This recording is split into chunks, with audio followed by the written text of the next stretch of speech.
जय शिवराय मित्रांनो. ते महाराजांच्या शर्यतीतील 11 गड किल्ले या सिरीजचा बोलता बोलता आज 6वा दिवस उलटून गेला आणि आज वेळ होती ते म्हणजे किल्ले प्रतापगडाची. महाराजांनी जेथे स्वतः प्रताप घडवला तोच हा किल्ले प्रतापगड. कालच आपण किल्ले रायगडाला एक्सप्लोर केलं आणि सकाळी सकाळी लवकर उठून आता आपण चाललेलो होते म्हणजे नाही का किल्ले प्रतापगडाच्या दिशेने मित्रांनो. तर आजच्या दिवशी आपण किल्ले प्रतापगडाला संपूर्णपणे एक्सप्लोर करणार आहोत आणि ह्या व्हिडिओमध्ये प्रामुख्याने आपण किल्ले प्रतापगडाचा जो महादरवाजा आहे त्यांचा आपण लुप्त घेणार आहोत. तर चला व्हिडिओला सुरू करूया.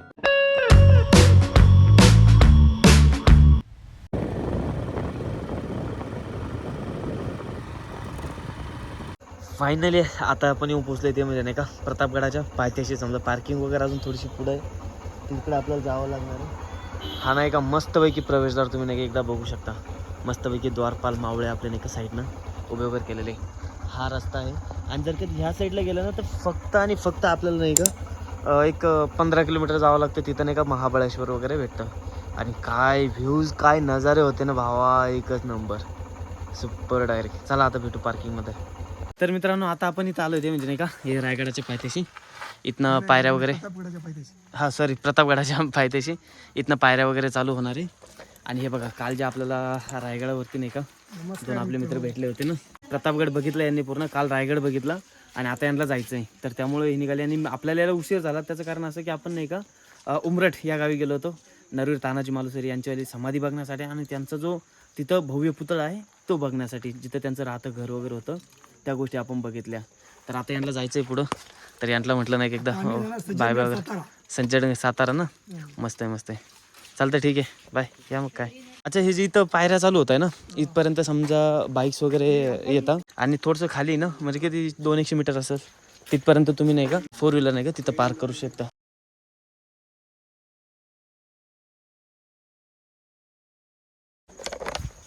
प्रतापगडाची एक गोष्ट आहे का गाडी डायरेक्ट इथपर्यंत वरती येते. एवढा उंच आहे ना तरी पण इथपर्यंत नाही का गाडी येते. तर त्यामुळे म्हणजे ट्रेकिंग जास्त काही करावं लागत नाही. एक जवळपास 90-100 पायऱ्या आहे तेवढं चढावं लागतं आणि नंतर आपल्याला महादरवाजा दिसतो. तर आता आपण नाही का पायऱ्या नेऊ काय 90-100 हे बघा हे इथनं चालू केलं. ह्यो आला पूर्ण महादरवाजा. या आता महादरवाजाला जाणून घेऊया थोडंसं. ही दिसता क्षणी आता तुम्हाला अंदाज लागला असणार आहे की ही गोमुखी पद्धतीची रचना आहे म्हणून. आता गोमुखी पद्धत म्हणजे काय ना ते तर मी तुम्हाला डबल सांगत नाही, मी तुम्हाला बऱ्याच वेळ सांगितलं आहे. पण त्याचा फायदा मी थोडक्यात तुम्हाला सांगतो. आता इथं आहेच तर त्याचा फायदा असा की समजा हे बघा हा समोर दरवाजा आहे आणि हा किती समजा एक 15-1 फुटांचा नाही का अंतर असेल. तर दरवाजा तोडायचं म्हटलं तर एक तर आपल्याला हत्ती असेल किंवा मग नाही का एक ओंडका असतो आणि ओंडक्यानं त्याला धक्का द्यायचा. तर त्यासाठी लागतो नाही का आपल्याला पाठीमागे जो स्पेस लागतो ना तो स्पेस ह्या जो बुरुज आहे त्या बुरुजामुळे नाही का भेटत नाही. आणि तो एक हा मेन फायदा होतो. आणि जर समजा तोफा वगैरे टाकायच्या असल्या तर समजा हा दरवाजा जर कधी ह्या साईडला इथं असता तर इकडल्या साईडनं नाही का तोफा वगैरे टाकू शकले असते. परंतु नाही का दरवाजा तोंड ह्या साईड नसल्यामुळं गोमुखी पद्धतीचं असल्यामुळं नाही का इथं तोफा वगैरे लागण्याची शक्यताच नाही आहे. आणखीन बघा ह्याच्या वरती जंग्या दिसत आहे ना ह्या किती एकदम म्हणजे असं सरळ उभ्या आहे. आता त्याचं कारण असं की जर सरळ इथं खाली शत्रू वगैरे असला तर त्याला नाही का मारण्यासाठी मग ते गोळी बंदुकीच्या गोळ्या असेल किंवा मग जर कधी शत्रू इथपर्यंत आलाच तर मग उकळतं तेल टाकायचं म्हणणं किंवा मग गरम पाणी टाकायचं म्हणा. कारण जर इथपर्यंत शत्रू आला आणि दरवाजा बंद असला आणि ओंडक्यानं वगैरे पण तुटत नाही तर मग काय करणार तो एक तर शिड्या लावून इकडनं चढण्याचा प्रयत्न करणार किंवा दोरखंड वगैरे टाकणार. तर वरतून मग जे बुर्जावरती आपले सैन्य असणार ना तर ते तेल म्हणा उकळतं पाणी म्हणा दगडधोंडे असेल त्यांना मारणं. शांत ह्या महादरवाजाला बघावं. आता महादरवाजाच्या दोन्ही वरच्या बाजूला आपल्याला नेहमीप्रमाणे शरपशिल्प दिसून येत आहे.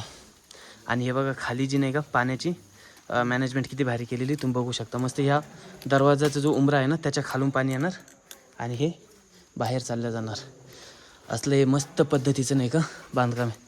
आता हे दरवाजा नंतरच्या काळामध्ये बांधलेला आहे. जुना दरवाजा नाही इथं हे इथनं पाणी जाणार तिकडे जाणार. आता हे रायगडावरती पण दिसतं आपल्याला आणि रायगडावरचा जो महादरवाजा आहे तिथं पण दिसतो. जो नगारखाना आहे तिथं पण दिसतं. आता मध्ये आल्याच्यानंतर हे नाही का दोन्ही पण बाजूला आपल्याला भव्य अशा देवळ्या बघायला मिळते. हे पेंट म्हणा हे ते म्हणा हे हां हो येत आहे का तुम्ही सर्व येत आहे सर्व येत आहे. आणि हे जे आहे ना हे इथं समजा दिवा वगैरे ते हे नाही लावत का मशाल लावण्यासाठी किंवा मग बसण्यासाठी, पण त्यावेळेस नाही की इथं त्यांचा वापर वगैरे करत असणार. चला आता पुढं बघूया. तुम्ही कुठून आले सर सगळं? नांदेडवरनं. आत्ता खाली 2 मुलं आले होते, ते पण नांदेडवरचेच होते. स्पेशल फिरण्यासाठी का? हो यूट्यूब चॅनल आहे. डबल ए द एक्सप्लोरर म्हणून आहे. Double A the explorer. Space न देता दिलं का येऊन जाईल. चालते, ठीक आहे भाऊ. या आता ही तोफ वगैरे बघितली का थोडंसं पुढं यायचं.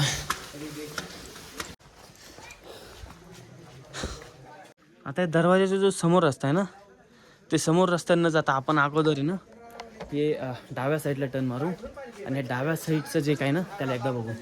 हे समोर बघा, समोर पण मस्तपैकी आपल्याला ना बलदंड बुरुज नाही का इथं बघायला मिळत आहे. ते तिकडे नाही का मंदिर इथनंच दिसतंय आपल्याला. खूप साऱ्या गोष्टी आहेत प्रतापगडावरती बघण्याच्या. आता प्रतापगडाचा जर की हा वरचा एरिया बघितला ना तर तो 56 एकरांमध्ये पसरलेला आहे. तसं रायगडचं जर बघितलं तर जवळपास 1200 एकरांमध्ये. त्यामुळं तो फिरायला सुद्धा खूप जास्त टाईम लागतो. आता आपल्याला इकडनं जायचं आहे. आता पण ह्या पायऱ्या नाही, ह्यानंतरच्या आहे. आता हे इथला नाही का जो मेन रस्ता होता ना तो आपण बघूया. हे जे मेन दरवाजा आहे ना हे दरवाजा पाहू आणि मग परत वापस येऊन इकडनं जाऊ. यात थोडंसं पुढे यायचं. हे असं हे बंद वगैरे केलेलं होतं कारण इकडे नाही का काम वगैरे पण चालू असणार. पुढं पण बंद केलेलं आहे. या हे बघा, हे मस्तपैकी दरवाजा. इथं पण मस्त कोरीव काम केलेलं आहे आणि दोन्ही पण बाजून आपल्याला इथं पण शरपशिल्प बघायला मिळतं आहे. हे असला दरवाजा यायचं बघायचा. इथं नवीन काय दिसतं का बघू. हे बघा, ओंडका टाकण्यासाठी दरवाजाला एक सपोर्टिव्ह सिस्टम म्हणून हे दरवाजा अटकण्यासाठी वरचं देवळ्या मशाले वगैरे लावण्यासाठी हा 1 नंबरचा दरवाजा. चला आता नाही का इकडनं परत जाऊ आपण. हा छोटासा व्हिडिओ मला कसा वाटला हे कमेंट सेक्शन मध्ये नक्कीच सांगा. मागील जर का तुम्ही एपिसोड बघितले नसतात तर ते बघा आणि पुढील सुद्धा एपिसोड नाही का डेली सकाळी 10 वाजेला येणार आहे तर त्यांना सुद्धा नक्कीच बघा. आणि जर कधी चॅनलला आतापर्यंत सबस्क्राईब नसेल केलं तर चॅनलला सुद्धा सबस्क्राईब करा, व्हिडिओला लाईक करा, हाईपचं बटन असेल तर त्या बटनाला सुद्धा क्लिक करा. तर चला भेटूया मग पुढील एपिसोड.